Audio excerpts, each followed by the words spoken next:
Tes.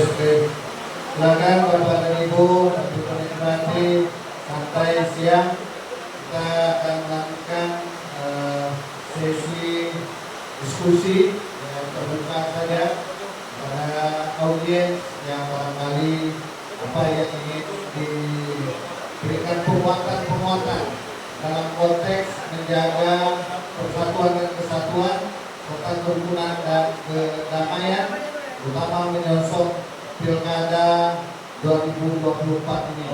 Maka saya juga akan menyampaikan sebuah patut. Persolek butuh waktu yang lama, betul kayak gitu. Agak terlihat cantik biasanya. Kita bolehlah memang berbeda agama, tetapi tetap Tuhan juga kita sama. Ya, Bapak dan Ibu, tujuan sama itu maksudnya meyakini sesuai dengan agama kita masing-masing. Karena kalau di dalam konteks Islam sudah jelas lakum dinukum waliyadin. Itu dalam konsep toleransi. Silakan ada yang ingin menyampaikan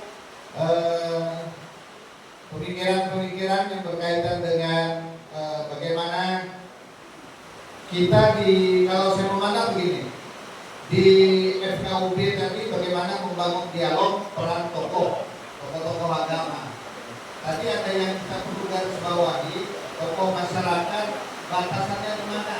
Sebab juga tidak terlepas dari peran misalnya ketua RT, ya kan, di lingkungan itu punya peran besar untuk menyadarkan kepada masyarakatnya, sehingga jangan sampai terjadi misalnya dikotomi perusahaan terbaru. Tapi biasanya peran dari RT ini membangun toleransi dengan adanya mengunjungi pada saat hari raya, jadi seperti kami juga itu kan, karena kita RT itu apa kita di tempat saudara kita yang Natalan dan kemudian dan sebaliknya teman-teman yang Nasrani berkunjung pada tempat kita, itu artinya implementasi dan rasa menghormati pada hari raya. Kemudian dalam acara-acara yang lain juga seperti pada saat berbuka, kematian dan sebagainya, itu ada momen-momen yang diambil memang sifatnya hubungan manusia, bukan sifatnya hubungan keagamaan. Jadi dalam toleransi ini, memang perlu kita bilang ada yang konsep kita mengedepankan hubungan kemanusiaan, bukan hubungan keagamaan, karena tidak ada konsep beribadah yang bersama-sama dalam suatu agama dengan berbeda keyakinan. Nah, itu yang perlu kita pahami. Nah, sehingga ini tidak menggunakan kemudian ada yang kebablasan dalam konsep toleransi dalam merayakan atau pelaksanaan ibadah mengikuti itu yang keliru, ya kan? Nah, itu yang keliru. Barangkali itu hoax lah ya, pernah ada ditayangkan begitu dan begini, kita memahami. Nah, jadi Bapak dan Ibu perlu kita bangun pula kesadaran ini untuk para generasi muda sebagai penerus, ya kan? Di kalangan tadi kita zaman kita masih tua dulu, masih tua kan udah masih muda. Nah, betul kata Pak Selamat tadi, saya waktu tinggal saya berasal dari Padang Pak. Nah, ya tapi Padang Tiga di daerah Kecamatan Kota Ampar. Saya umat saya sekitarnya itu semuanya Konghucu, bahkan saya pandai sedikit-sedikit bahasa Cina. Wah ini lah, kita dapat bertanya gitu kan. Nah, barangkali Bapak Ibu kita buka sesi, ada yang ingin mengomentari pandangan-pandangan dari tokoh-tokoh kita nih yang video-video, silakan. Oh ya, dari Bu Maria tadi ya.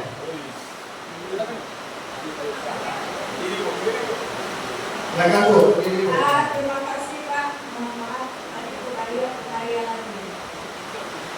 Saya tidak bertanya Pak, karena mungkin dalam kesempatan ini kita berbagi pengalaman bagaimana moderasi beragama di masyarakat. Saya bercontoh Pak. Saya ini satu wanita yang luar biasa, yaitu biasa di luar. Hari-hari di luar Pak. Dengan komunitas yang berbeda, antara lain MKM itu ada 10 Pak. Kemudian ada 10 kelompok yang beragam. Kemudian bukan Bapak, juga kami masih aktif sampai sekarang. Nah di situ Pak, kami caranya bagaimana moderasi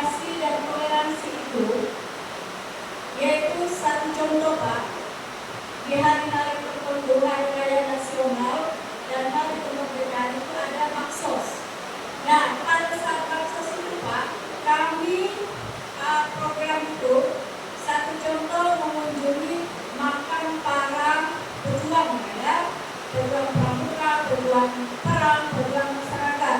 Di situ Pak, kami ajak anak-anak atau generasi muda dari sekolah-sekolah itu, ya dengan terbatas sih, ada kotanya, yaitu mengunjungi makam lintas agama juga. Dan yang Muslim itu kami ajak ke Kristen dan ke Katolik, lintas agama. Lalu yang Kristen dan Katolik, mereka ke makam Muslim. Itu satu contoh Pak. Nah di situ ternyata anak-anak kita Pak, kalau kita buka wawasan, sangat menghargai. Dan mereka itu terkesima, begini ya rupanya. Tentu dengan penjelasan kita, contoh, Bunda, bolehkah kami duduk di makam ini? Misalnya, karena mohon maaf ya makam di Ambon itu luar biasa, mereka tidak pernah masuk, sewa masuk. Nah kemudian sampai kami Pak Pendeta, kami ke Pak 9. Lihat makam Pak Ikot, di sampingnya itu kan ada makam Konghucu ya. Nah kami datangi. Jadi di situ wawasan anak-anak itu mulai terbuka. Tidak komplain yang kau lupa. Dan kemudian baca sungai ibadah.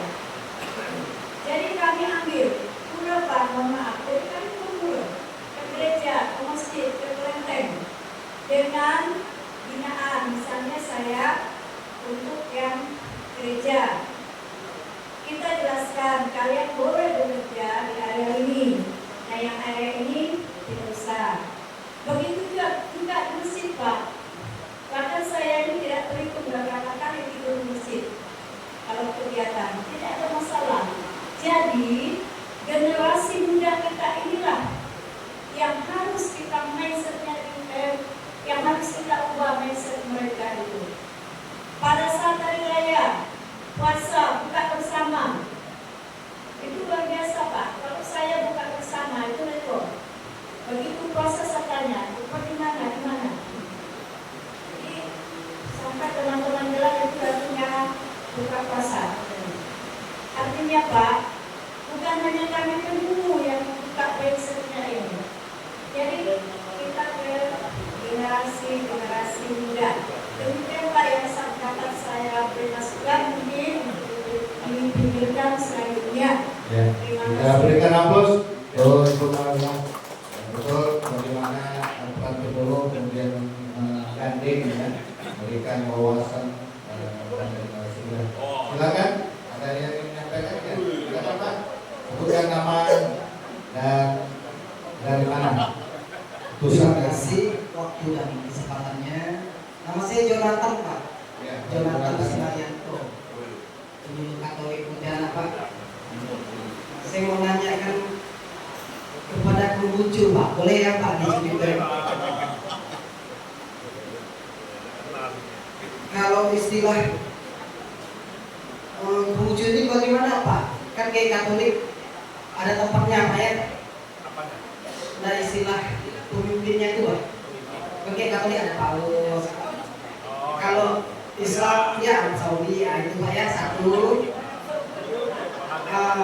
Kalau dan kedua, tapi saya singkat aja Pak, singkat ya, tidak ada pada lebar. Ya, sampai yang mana?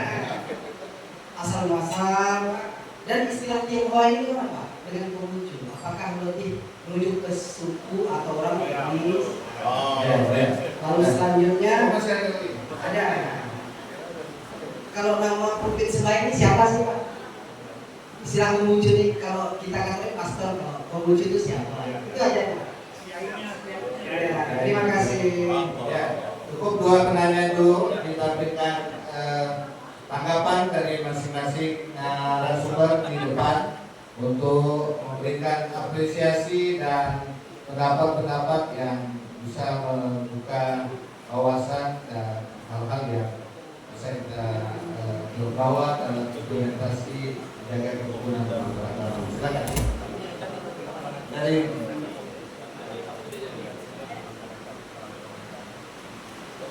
ya, siapa dulu yang ingin menanggapi?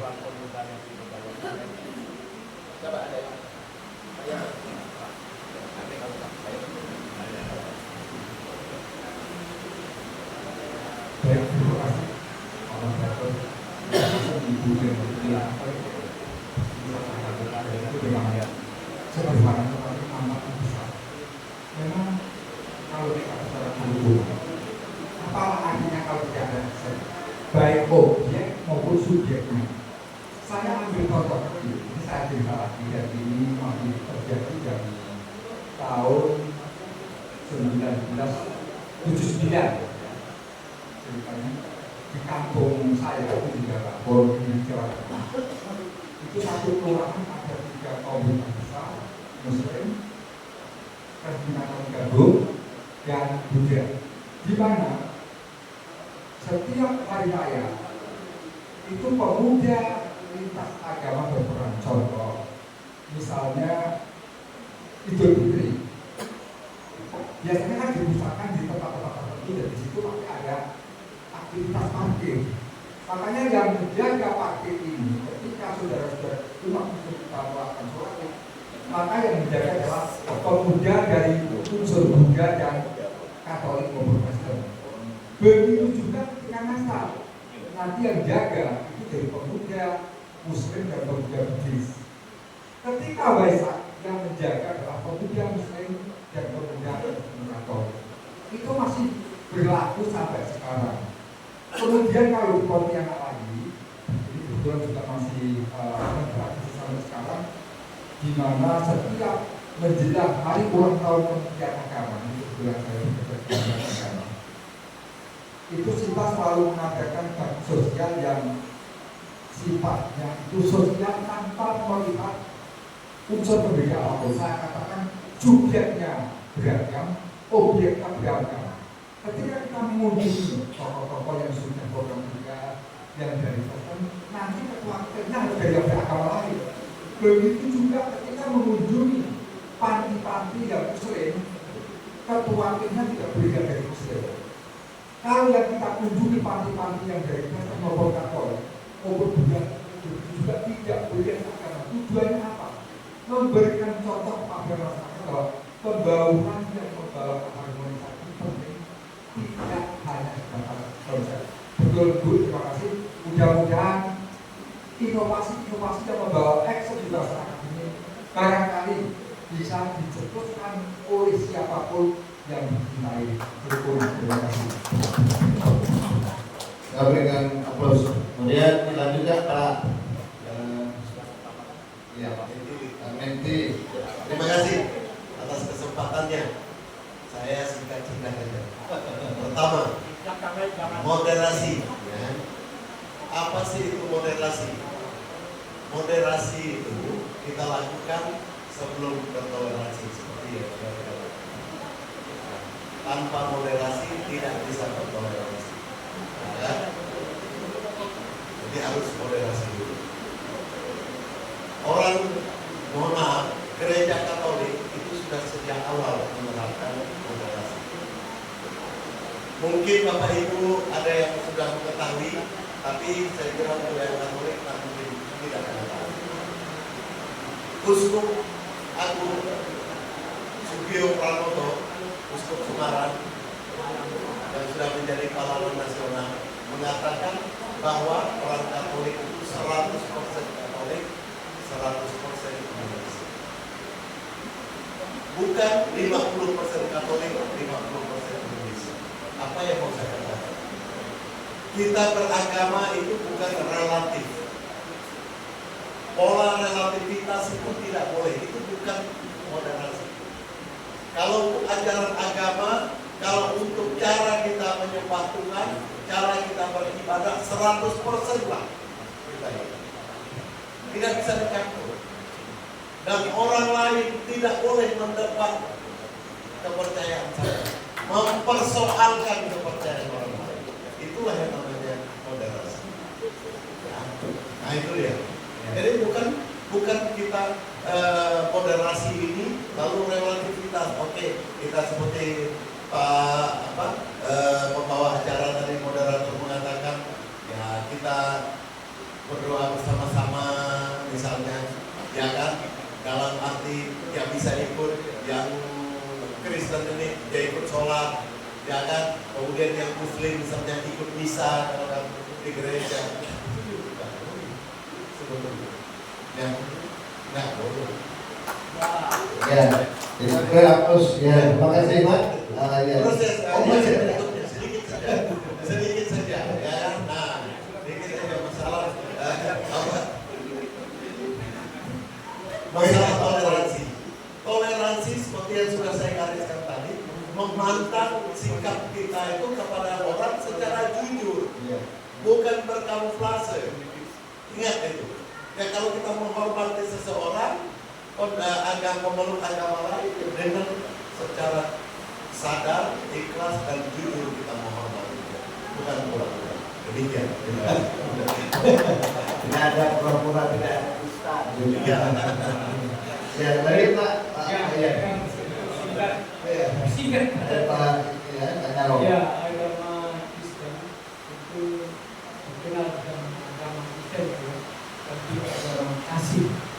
Nah, kasih itu dimulai dengan kasih Tuhan pada umatnya atau orangnya. Kalau dia tidak mengalami kasih Tuhan, maka nanti ada lagi hukum kasih, yaitu mengasihi sesama. Jadi dua hukum ini dapat diterjemahkan di mana saja. Mengalami kasih Tuhan, kasih agape, namanya kasih pengorbanan, maka dalam hal cinta kasih juga seorang Kristen diminta merupakan sampai berkorban untuk sesamanya. Demikian, terima kasih. Terima kasih. Konsep kasih ini kalau di dalam Islam boleh kami garis bawahi, pernah dalam suatu riwayat diceritakan bahwa Nabi itu ketika pulang dari Badar sering memberi makan dengan roti dengan tangan sendiri kepada seorang yang beragama Yahudi. Kemudian suatu waktu ketika sudah sekian kalinya Nabi telah wafat dan si Yahudi ini disuapkan, diberi makan oleh Umar bin Khattab sebagai khalifah. Begitu disuapkan dia pun bertanya, ini siapa yang memberi saya makan? Mana tangan orang yang lembut dengan cinta kasihnya, dengan rasa yang begitu menyentuh jiwanya pada saat dengan kasih dan sayangnya. Ketika itu dikatakan bahwa Nabi Muhammad itu telah wafat. Artinya maka ini menjadi teladan bagi kami umat Muslim, khususnya untuk berbagi dalam konsep kehidupan, tidak hanya sebatas kamuflase seperti leksupi, tapi memang harus kita implementasikan. Terima kasih, kita beri aplaus untuk kita bersama. Nah, kita lanjutkan Pak Wayat. Ya. Baik, Bapak, terima kasih. Tapi udah yakin masalah perang pemuda, Bapak? Ya. Perang pemuda. Ya, perang pemuda. Betul, kamu kesini bawa perang pemuda. Jadi kemudian ini. Ya. Para pemuda tadi yang gak mau Hidup. itu. Ya. Iya. Pemuda sedang berbuat. Pasti ada pemudi. Ya, pemuda dan semudi. Sesuai dengan sumpah pemuda. Dan kebetulan dia dari dua kabupaten. Dua di kota, dua dari kabupaten. Oh, baik. Menyatu lagi selesai. Iya. Betul ekonomi kita. Iya. Menyatu di Pulau Batu. Balik ke Borneo. Kami di Sungai Raya, kita kan di kota tidak ada tempat sembahyang. Yang ada tempat di daerah. Di Sungai Raya ada tempat sembahyang besar. Jalan Natal. Jadi setiap bulan jalan Natal. Kalau jalan Natal kan pada stadion besar, alunan kuning, tapi seluruh kalor akan datang ke sana. Jadi teman kami dari Muslim, terus pemuda sebelah, mereka setelah spontanitas, mudah untuk mengatur daripada perpakian, melancarkan mudah kegiatan kita bersama kita bebas. Itu luar biasa. Juga kita kalau pas ada kegiatan di sebelah, itu bertetangga juga. Jadi bertetangga. Itu juga menyiapkan perpakian yang sampai ke awal ya. Itu juga membantu pengatur. Itu mungkin nyata yang dilaksanakan di raya untuk toleransi. Bicara moderasi, moderasi ini disarankan Bapak Ketua, maka lebih dulu moderasi dengan toleransi. Moderasi terjadi apakah karena toleransi? Kalau menurut saya itu moderasi dulu. Moderasi itu membuka diri untuk menerima perbedaan.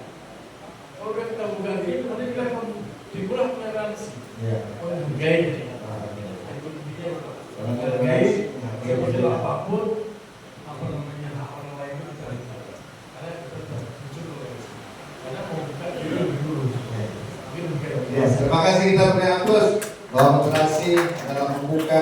perbedaan. Ya, silakan Pak Selamat. Iya, terima kasih. Peran kaitan pemuda, terutama ada 2 tahun yang terakhir ini kita lakukan FKUB berkolaborasi. Yang pertama dengan Eko Binika. Eko Binika itu kegiatannya, orang-orangnya adalah lintas agama. Ada Islam, ada Kristen, 6 agama. Dan apa yang dilakukan FKUB dengan Eko Binika? Kita melakukan kampanye anti apa ya? Pokoknya untuk kebersihan lah.